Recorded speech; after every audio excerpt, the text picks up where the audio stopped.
मुझे ऐसा लग रहा था कि मैं आईआईटी से हूँ, मैं एक अच्छा कैंडिडेट हूँ, तो मैं शायद जल्दी कर लूँगा, but UPSC is not that easy.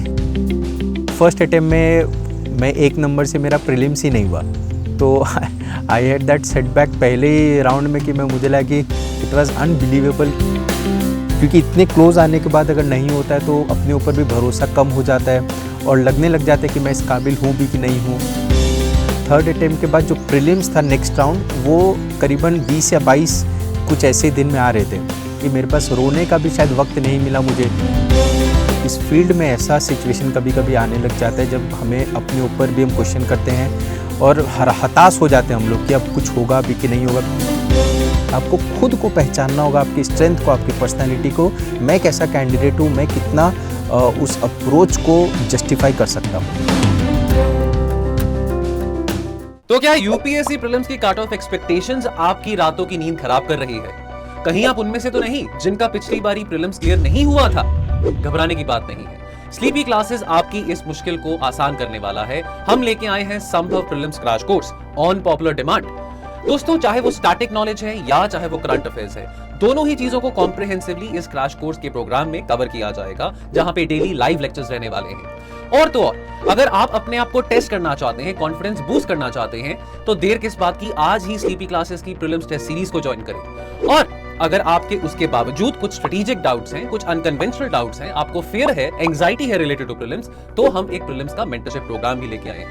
दोस्तों, आइए इस सफर को मुमकिन बनाते हैं और प्रीलिम्स को क्रैक करते हैं। मेरा नाम नित्यानंद झा है, मैं 19 बैच का अधिकारी हूँ और अभी मैं महाराष्ट्र काडर में हूँ। मैं इसलिए ये आपके सामने आया हूँ क्योंकि शायद बहुत सारे ऐसे एस्पिरेंट्स होते हैं जो कुछ अटेम्प्ट नहीं होने के कारण निराश हो जाते हैं, तो शायद मेरे कहने पे या फिर मेरी जर्नी को भी अगर सुनेंगे तो किसी को कुछ होप मिल जाए। That is my only motive. तो मुझे यूपीएससी में एक्चुअली 4 अटेम्प्ट लग गया था, उस पर मैं आता हूँ। उससे पहले मैं आपको बताता हूँ कि मैं वैसे बिहार से हूँ, बिहार के मैं मधुबनी डिस्ट्रिक्ट से हूँ, लेकिन हम लोग गुवाहाटी असम राज्य में पले बड़े। फिर मैं वहाँ से आईआईटी कानपुर गया। आईआईटी कानपुर से फिर मैं प्लेसमेंट में नहीं बैठ के I directly came to Delhi. Meanwhile I got opportunity कि मुझे सिंगापुर, एक नेशनल यूनिवर्सिटी ऑफ सिंगापुर, एक यूनिवर्सिटी जिसमें कि मुझे पीएचडी का ऑफ़र भी मिला था, but I didn't go in that way because शायद ऐसा था कि हम बिहार से होने के कारण हमारे अंदर एक यूपीएससी को लेकर थोड़ी सी ललक भी रहती है।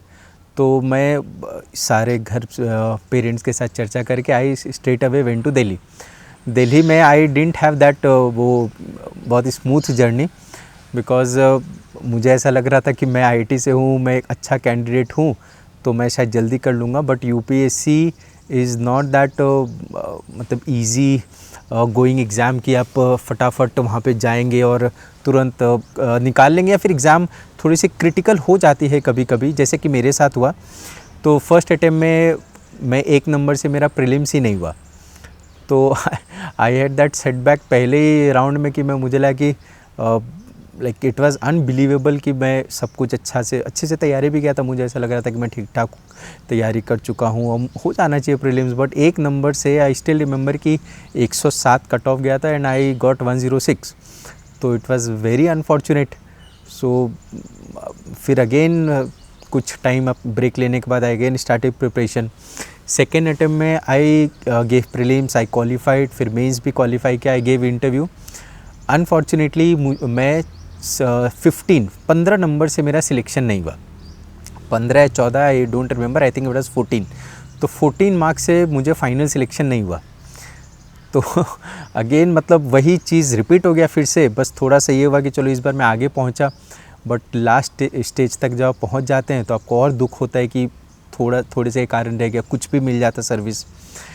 और उसके तुरंत बाद फिर से इंटरव्यू आ गया 1-1.5 महीने बाद, तो मैंने फिर से तैयारी किया, प्रीलिम्स दिया मैंने, फिर मेंस दिया, फिर मैंने इंटरव्यू दिया, और इस बार मेरा 17 नंबर से सिलेक्शन नहीं हुआ। तो one time it was I think 14 और 16, और 2 नंबर अगले बार ज़्यादा था जिसके कारण मेरा नहीं हुआ। तो इस बार मुझे अपने ऊपर मतलब एक कॉन्फिडेंस में टूट चुका था कि शायद अब क्योंकि इतने क्लोज़ आने के बाद अगर नहीं होता है तो अपने ऊपर भी भरोसा कम हो जाता है और लगने लग जाता है कि मैं इस काबिल हूँ भी कि नहीं हूँ। और इट्स वेरी नेचुरल कि लोग अपने आप को क्वेश्चन करेंगे। मैंने भी अपने आप को क्वेश्चन किया और अनफॉर्चुनेटली थर्ड अटेम्प्ट के बाद जो प्रीलिम्स था नेक्स्ट राउंड, वो करीबन 20 या 22 कुछ ऐसे दिन में आ रहे थे। तो शायद मैं कहीं पे अपने इंटरव्यू में बोला था कि मेरे पास रोने का भी शायद वक्त नहीं मिला मुझे। और कुछ टीचर्स मुझे हेल्प किए, उन्होंने बोला कि तुम पहले प्रीलिम्स दे दो, देन वी विल टॉक। पहले फटाफट प्रीलिम्स दे देते हैं, उसके बाद अपन बात करते हैं, एनालिसिस करते हैं कि कहाँ अपन इम्प्रूव कर सकते हैं। तो फॉर्चुनेटली दिस टाइम एवरीथिंग सब कुछ अच्छा जाता गया। मैं प्रीलिम्स क्वालिफाई किया, फिर मेंस क्वालिफाई किया। फॉर्चुनेटली इस बार मेरी मेंस पिछले दोनों बार से बेहतर गई थी, तो मुझे मेंस में अच्छे मार्क्स मिले और इंटरव्यू में भी मुझे पहले 2 इंटरव्यू से अच्छे मार्क्स मिले थे इस बार। तो fortunately I qualified this time and I got 128 rank. But कहने का ये मतलब है कि इट्स नॉट अबाउट रैंक और it's not about getting service and all, क्योंकि हम इस फील्ड में ऐसा सिचुएशन कभी कभी आने लग जाता है जब हमें अपने ऊपर भी हम क्वेश्चन करते हैं और हताश हो जाते हैं हम लोग कि अब कुछ होगा भी कि नहीं होगा। बिकॉज़ हम जिस सोसाइटी में बिलोंग करते हैं वहाँ पे आपके रिलेटिव्स के प्रेशर रहते हैं, पेरेंट्स के भी प्रेशर रहता है, आपके खुद के एक्सपेक्टेशंस होते हैं। और शायद मैं आईआईटी से भी था तो मुझे लगता था कि मेरी अपॉर्चुनिटी कॉस्ट थोड़ी ज़्यादा है, क्योंकि मैं वहाँ से प्राइवेट सेक्टर में भी जाता तो 3 साल 4 साल में ऑलरेडी लूज़ कर चुका था। तो ये सारे मुझ पे भी प्रेशर थे। डिफरेंट लोगों के डिफरेंट प्रेशर्स होते हैं, किसी को एज के प्रेशर होते हैं, किसी को फाइनेंस के प्रेशर होते हैं। जैसे मुझ पे भी फाइनेंस का प्रेशर था। So after my first attempt what I did कि I started working in coaching institutes. तो वहाँ से मैंने कॉपी चेकिंग वगैरह बहुत सारे कोचिंग इंस्टीट्यूट्स में होते हैं अभी भी, वहाँ से मैंने अपना फाइनेंशियल थोड़ा सा मैंने अपना जो इश्यूज़ थे उसको रिज़ॉल्व किए। वहाँ से मुझे फाइनेंशियल इश्यूज़ तो नहीं हुए उस हद तक, जो बार बार सिलेक्शन नहीं हो रहा था वो at the back of the mind बैठा हुआ था। सो ओवरऑल आपको कहीं ना कहीं एफ़र्ट लेना पड़ता है, कहीं ना कहीं आपको ये अपने ऊपर भरोसा रखना पड़ता है कि आज नहीं तो some day I will get into this. And also do not ever lose hope कि मुझे 1 अटेम्प्ट में नहीं हुआ, 2 अटेम्प्ट में नहीं हुआ तो मेरी अब हो नहीं सकती है। ये आपको उस समय फीलिंग ज़रूर आएगी। ऐसा नहीं है कि अब मैं टेबल के इस साइड बैठा हूँ, मेरी सिलेक्शन हो चुकी है, तो मैं ये इसलिए नहीं कह रहा हूँ क्योंकि मुझे आपको बस खुश करना है। आई रियली मीन टू से दिस कि उस समय आपको बहुत ही नेचुरली ये फीलिंग आएगा कि नहीं होगा, let's go for plan B. अब प्लान बी एक मुद्दा आता है, जो प्लान बी बहुत लोग बोलते हैं कि प्लान बी रखना चाहिए। आप रख सकते हैं प्लान बी। आप ये सारे बहुत ही पर्सनल इश्यूज़ होते हैं। जैसे कि मैं ये सोच रहा था कि जब ऑलरेडी मैंने 3 साल 4 साल अपना लगा दिया तो अब या तो मैं अपना सब कुछ इसमें लगा दूं तो या फिर नहीं होगा। मतलब मैं ये मान के चल रहा था कि अगर नहीं हुआ देन आई विल सी कि करना क्या है। मैं उस समय शायद कोई प्लान भी नहीं रखा था। But again this might not sound good for many aspirants, क्योंकि वो प्लान बी रखते हैं तो बहुत सारे लोग ऐसे भी होते हैं कि प्लान बी रखते हैं उसी टाइम पे तो वो कॉन्फिडेंट फील करते रहते हैं। फॉर एग्जांपल कि कोई आरबीआई का एग्ज़ाम देता है, उसका आरबीआई में हो गई, या कोई अपने जो सीएपीएफ के एग्ज़ाम्स होते हैं उसमें हो जाते हैं, तो उनको ये कॉन्फिडेंस रहता है कि चलो मेरे पास कुछ है, अब मैं बेहतर तरीके से तैयारी कर सकता हूँ। ये भी एक अप्रोच होता है। बोथ अप्रोच अपने अपने जगह पे सही है। ये ऑल पर्सनैलिटी ड्रिवन है। मैं शायद ये सोचता था कि या तो मैं सब कुछ अपना इसमें लगा दूंगा और उस समय में और किसी चीज़ में डिस्ट्रैक्शन नहीं होता। मतलब इनफैक्ट मैं कोचिंग में भी इसलिए शायद काम करना शुरू किया था बिकॉज वो एकेडमी से रिलेटेड थे, मतलब एकेडमिक से रिलेटेड थे। मैं उसी में प्रीलिम्स के क्वेश्चन भी बनाता था, तो मैं खुद भी साथ साथ थोड़ा थोड़ा तैयारी करता रहता था, उसके साथ जुड़ा रहता था। तो ये मुझे उस चीज़ से, मतलब मैं ऐसा जॉब नहीं करना चाहता था जो मुझे यूपीएससी से दूर लेके जाए। तो ये मेरी छोटी सी जर्नी थी। आई होप कि अगर आप में से भी कुछ लोग जिसके अटेम्प्ट्स बढ़ रहे हैं, 3 4 5 हो गए, मैं तो ये बोलूँगा कि आप कोशिश करिए, लगे रहिए, क्योंकि एक बार जब हो जाता है तो कोई आपसे ये नहीं पूछता है कि आप कितने अटेम्प्ट में सिलेक्शन हुआ आपका ना। और जब आप फील्ड पे आते हैं तो आपकी सर्विस अगर मुझसे 4 साल ज़्यादा या मुझसे 4 साल कम हो किसी का, आप उतना कंट्रीब्यूट ज़रूर कर सकते हैं जो आप उम्मीद लेके इस सर्विस में आते हैं। तो इट डजेंट मैटर कि 1-2 साल ऊपर नीचे हो गया, आप अपने इस पे पाथ पे बस लगे रहिए, चलते रहिए। एंड एक दूसरा इशू ये है कि बहुत समय कोचिंग वर्सेस सेल्फ स्टडी पे भी बात आता है। कोचिंग इट इज़ नेसेसरी या फिर नॉट नेसेसरी, ये सब बहुत ही पर्सनल वो इशू है। अभी जैसे कि मैं पर्सनली मैंने कोचिंग किया था, मैं जीएस के क्लासेस किया था, बट अगेन इस पे मैं आऊँगा कोचिंग पे। This is coaching should not be taken as something जो आपको सेल थ्रू करवाएगा इस एग्ज़ाम में। मैंने कोचिंग लिया था, फिर भी मैं ये स्टेटमेंट बोल रहा हूँ कि कोचिंग आपको इस एग्ज़ाम को क्लियर करवाने के लिए एक बस एक सपोर्टिंग हैंड बोल सकते हैं, या फिर आपको थोड़ा सा पुश कर देगा, गाइड कर देगा। बट उसके बाद आपको मान के चले कि ये मैराथन है, मैं आपको एक पुश किया कि ठीक है स्टार्ट करो running, that is the role. उसके बाद आपको दौड़ना खुद ही है। अगर आप सेल्फ स्टडी पे फोकस नहीं किए इसमें, अब सेल्फ स्टडी का मैं फिर से एग्जांपल आता हूँ।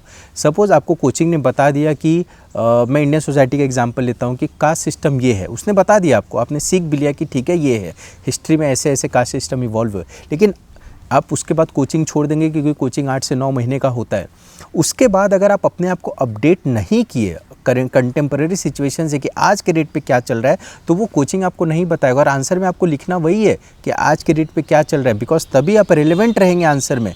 तो एक स्टैटिक पार्ट बता देना कि इन्वायरमेंटल लॉ ये है, मैंने आपको पढ़ा दिया कि इन्वायरमेंट लॉ ये है और इसके 5 पॉइंट्स ये हैं, लेकिन इन्वायरमेंट लॉ आज के डेट पे सपोज़ आप आज देख लीजिए कि अरावली का इशू हो रहा है। अब सपोज़ आप कोचिंग में नहीं है, आप कोचिंग लास्ट ईयर किए थे, लेकिन आज के डेट पे अरावली का इशू है, तो अरावली के इशू को समझ के और उस एनवायरनमेंट के इश्यूज़, एनवायरनमेंट लॉ जो है उसके पॉइंट्स को आप कनेक्ट नहीं किए खुद से, तो आप आंसर बेहतर तरीके से नहीं लिख पाएंगे। तो कोचिंग अगर आप, मैं इसको परसेंटेज में तो क्या ही बोलूँ, बट कोचिंग एक मान के चले बिल्कुल एक थिन थ्रेड जैसा है, उसको आप पकड़िए कि ठीक है आपने एक डायरेक्शन दे देता है और थोड़ा सा आप डिसिप्लिन हो जाते हैं कि आप वक्त पे क्लास जा रहे हैं। आप कुछ लोगों से, कोचिंग का एक ये भी फ़ायदा होता है कि आप लोगों से मिलते हैं तो आपको एक ग्रुप मिलता है, पीयर ग्रुप, आपको उसमें से कुछ दोस्त मिल जाते हैं जो आपके साथ तैयारी करते हैं, ये सब कुछ फ़ायदे हैं उसके। बट अगर आपको ये लग रहा है कि कोचिंग आपको सब कुछ वहाँ पे बता देगा और वो जाके आप आंसर लिख देंगे एग्ज़ाम में, तो ये नहीं होता। ये इनफैक्ट कोचिंग के आप टीचर से भी बात करेंगे, जो ऑनेस्ट टीचर्स होते हैं वो आपको बताएंगे। ऑनेस्ट टीचर से मैं आपको एक ये भी बताऊंगा कि ये भी मुद्दा उठता है कि सपोज़ आपके कुछ अटेम्प्ट्स में सिलेक्शन नहीं हो रहा है, तो आप आइसोलेशन में हो जाते हैं, मतलब उसको डिप्रेशन बोल लीजिए, जो भी वर्ड यूज़ करना है।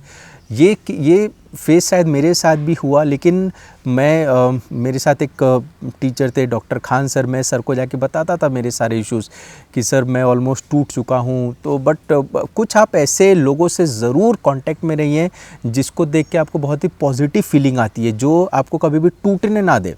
वो आपके पेरेंट्स भी हो सकते, कोई भी हो सकते हैं। तो शायद मेरे लिए वो टीचर थे, गुरुजी थे मेरे लिए, कि उन्होंने मुझे हमेशा बोला कि बेटा तुम अच्छे कैंडिडेट हो, तुम टूटो मत, तुम हारो मत, मुझे बैठाते थे साथ में। तो वो जो एक पॉजिटिविटी होता था, उससे आप एक अपने एनर्जी को रिन्यू करते हैं। जो अपन एक मूवी में भी देखे कि स्टार्टअप, वो स्टार्टअप के लिए भी आपको कौन सा था मूवी था वो, 12th फेल, उसमें भी वो कंसेप्ट वो बताते कि किस तरह से स्टार्टअप करें बार बार सिलेक्शन नहीं होने के बाद भी। तो ये जो स्टार्टअप के लिए ना एनर्जी आता है, ये एनर्जी आपको एक पॉजिटिव इंसान दे सकता है।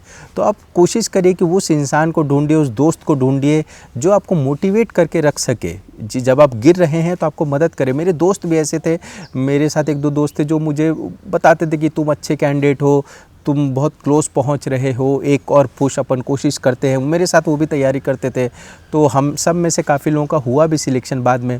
तो एक पीयर ग्रुप आपको वहाँ से भी मिल सकता है कोचिंग से, but not at the cost of self study, वो आपको करना ही पड़ेगा। और इसी से रिलेटेड ये है कि बहुत लोग कभी मुझसे कोई एस्पिरेंट मुझे मैसेज करते रहते सोशल मीडिया पे कि सर क्या मैं घर पे बैठे बैठे तैयारी कर सकता हूँ। अब अगेन ये सब डिपेंड करता है आपकी सेल्फ डिसिप्लिन कितनी है। घर पे बैठ के भी आप बिल्कुल तैयारी कर सकते हैं, क्योंकि आज के डेट पे ऑनलाइन इतने क्लासेस चलते हैं। हमारे टाइम पे शायद उतना नहीं था, बट कोविड के बाद अब बहुत सारे ऑनलाइन क्लासेस आ गए, काफ़ी को तो मैं भी जानता हूँ, और they are very good coaching institutes या फिर क्लासेस, जो भी बोलना है आपको। तो आप, और यूट्यूब पे भी बहुत सारे ऐसे क्लासेस होते हैं जो काफ़ी लेक्चर्स फ्री में भी दे देते हैं, तो आपको पढ़ना है तो वहाँ से भी आप पढ़ सकते हैं। आप और इस ऑनलाइन के ये भी फ़ायदे होते हैं कि आप क्यूरेटेड सब्जेक्ट भी ले सकते हैं। फॉर एग्जांपल आपकी इकोनॉमिक्स बहुत अच्छी नहीं है तो इकोनॉमिक्स के अलग क्लासेस आते हैं, आपके हिस्ट्री अच्छी नहीं है तो आप हिस्ट्री के टीचर सिर्फ आप हिस्ट्री भी ज्वाइन कर सकते हैं। ये फैसिलिटी आपको शायद कोचिंग इंस्टीट्यूट में ना मिले, क्योंकि वहाँ पे एक कॉम्बो जो ओवरऑल ही आपको लेना पड़ता है। और आप घर दिल्ली आज के रेट पे देखा जाए तो बहुत सारे कैंडिडेट्स, क्योंकि मेरे कुछ दोस्त हैं जो दिल्ली में अभी भी कोचिंग इंस्टीट्यूट्स में वो जॉब करते हैं, तो मैं उनसे पूछता तो बताते कि दिल्ली में इन्फ्लो थोड़ा बहुत कम भी हुआ है, क्योंकि बहुत लोग अब ऑनलाइन प्रेफर कर रहे हैं। तो आप ऑनलाइन घर बैठ के तैयारी कर सकते हैं, बट अगेन अगर आप सेल्फ डिसिप्लिन नहीं है, आपके घर पे डिस्ट्रैक्शंस हैं, आप छोटे छोटे चीज़ों में आप दोस्तों के साथ जाते हैं, फैमिली फंक्शंस एंजॉय करते हैं, सारे रिचुअल्स एंजॉय करते हैं, तो इट माइट अफेक्ट योर जो डेली प्रिपरेशन है। क्योंकि दिल्ली में मुझे जो पर्सनली फ़ायदा हुआ कि शायद मेरे पास और कुछ करने को नहीं था एक्सेप्ट फॉर तैयारी करना, तो मैं पढ़ता ही रहता था, दिन भर में लाइब्रेरी में बैठा रहता था, तो और लोग स्टूडेंट्स के साथ रहता था, तो ये भी रहता था कि कम्पिटिटिव भावना भी रहता था। बट कहीं आप ये देखिए कि अगर आप अकेले होकर आपके अंदर वो कम्पिटिटिव भावना जो होता है वो ना कम हो जाए। सो ये सारे के सारे प्रॉस एंड कॉन्स हैं। तो आप अपने पर्सनैलिटी को पहचानिए सबसे पहले, और उसके बाद you have to decide. Nothing is guaranteed. अगर आप दिल्ली भी पहुंच गए तो ऐसा नहीं कि दिल्ली के आप कोचिंग में पहुंच गए तो गारंटी है सिलेक्शन, और ऑनलाइन घर पे बैठ के आप सिलेक्शन नहीं ले सकते। बहुत यूट्यूब पे ऑफिसर्स हैं जो बोले कि मैं तो कहीं और था, तैयारी कहीं और से कर रहा था और मैं अकेले तैयारी करता था, मेरा सिलेक्शन भी हुआ है। तो ऐसे भी हर किस्म के आपको एग्जांपल्स मिल जाएंगे। आपको खुद को पहचानना होगा, आपकी स्ट्रेंथ को, आपकी पर्सनालिटी को, कि मैं किस हद तक, मैं कैसा कैंडिडेट हूँ, मैं कितना उस अप्रोच को जस्टिफाई कर सकता हूँ। कि सो फाइनली मतलब जब आप एस्पिरेंट रहते हैं और फिर हमें ये लगता रहता है कि जब आप सिलेक्ट हो जाएंगे तो दुनिया बिल्कुल ही बदल जाती है। सर्टेनली ये कुछ हद तक ट्रू भी है कि चीज़ें बदल जाती है, बट अगेन लाइफ एक इवॉल्विंग प्रोसेस है। इसमें हर समय हमें कुछ ना कुछ सीखने को ही मिलता है, और ऐसा नहीं है कि जब मैं आप सर्विस में आ गया हूँ तो बिल्कुल ही मुझे कुछ नहीं करना है, मैं बिल्कुल एंजॉय कर रहा हूँ। क्योंकि सर्विस में भी आपके चैलेंजेस होंगे, जो आप यही चीज़ आप एज एस्पिरेंट सीखते हो, डिसिप्लिन सीखते हो, परसिवियरेंस सीखते हो, या फिर कॉन्फ्लिक्टिंग सिचुएशन को हैंडल। आज आप मेंस के पेपर पे लिख रहे हो, कल आप फील्ड पे आके वही चीज़ करोगे, तो कॉन्फ्लिक्टिंग सिचुएशंस को कैसे हैंडल करते हो, यही चीज़ आज आप सीखो, तो कल आप जब ऑफिसर बनोगे तो आपके लिए ये चीज़ बेहतर रहेगा, आसान रहेगा हैंडल करना। बट इस माइंडसेट से मत आइए सर्विस में कि एक बार सर्विस में जाने के बाद बिल्कुल अपन कहते हैं ना कि बस एक बार बन जाओ, उसके बाद तो बिल्कुल लाइफ सेट है और उसके बाद कुछ नहीं है। सर्विस के अपने चैलेंजेस है, बहुतों के सर्विस के चैलेंज है, बहुतों को सर्विस में मज़ा नहीं आ रहा होगा, बहुतों के कार्डर के चैलेंजेस है। कुछ लोगों को लगता है कि मुझे अच्छे कार्डर नहीं मिले हैं। अगर सपोज़ आपको अच्छा कार्डर मिल गया है तो आपको लगेगा कि मुझे पोस्टिंग्स अच्छे नहीं मिल रहे हैं। तो there is no end to all this things. But जब आप एस्पिरेंट है तो ये जो क्वालिटीज़ है उस सिचुएशन, हर सिचुएशन में समान रहना, ये जो क्वालिटी है ये आपको अभी से ही डेवलप करना पड़ेगा। कि अगर आपका सिलेक्शन नहीं हो रहा है तो आप किस तरह से बिहेव कर रहे हैं, किस तरह से आप वापस स्टार्ट कर रहे हो, वापस किस तरह से आप हैंडल कर रहे हो अपने फेलियर को। यही चीज़ आप जब फील्ड पे आओगे तो आपको वही सारी चीज़ हैंडल करनी पड़ेंगे। So take it as a journey. इस जर्नी में बहुत कुछ सीखने को मिलता है। शायद मैं पर्सनली भी बताऊंगा कि जो मैंने यूपीएससी के जर्नी में सीखा है शायद मैंने जीवन में शायद कभी नहीं सीखा, क्योंकि उस समय मुझे बहुत फेलियर्स मिले। बहुत फेलियर सिर्फ नॉट ओनली कि मुझे फाइनल सिलेक्शन नहीं हो रहा था, टेस्ट में कम आते हैं मार्क्स, और भी अपने मेंटल इश्यूज़ होते हैं, फाइनेंशियल इश्यूज़ होते हैं, सबके अपने अपने पेरेंट्स के एक्सपेक्टेशंस रहते हैं। ये सारे चीज़ आपको कहीं ना कहीं आप पे प्रेशर बनाते हैं, बट उन प्रेशर को आप हैंडल करना सीखते हो। वही चीज़ आप फील्ड में आपको डिफरेंट किस्म के प्रेशर्स रहेंगे। कुछ लोगों को पॉलिटिकल प्रेशर फील होता है, कुछ लोगों को समाज के प्रेशर फील होते हैं, कुछ लोगों के अपने पर्सनल एक्सपेक्टेशंस होते हैं उसके प्रेशर फील होते हैं, विभिन्न किस्म के प्रेशर होते हैं। बट उसको हैंडल कैसे करना है वही आप आज जब सीखोगे तो कल आप उसको बेहतर तरीके से एग्जीक्यूट कर पाओगे। इसी के साथ मैं सारे एस्पिरेंट को बेस्ट ऑफ लक बोलना चाहता हूँ। आप इस जर्नी को एंजॉय करिए। आपको इश्यूज़ होंगे, नो डाउट आपको इश्यूज़ होंगे, बट उस इश्यूज़ को ये इस तरीके से लीजिए कि ये आपको कुछ ना कुछ सिखा रहा है, जो ना कि एक आपको बेहतर ऑफिसर बट आपको एक बेहतर इंसान भी बनाएगा। Thank you.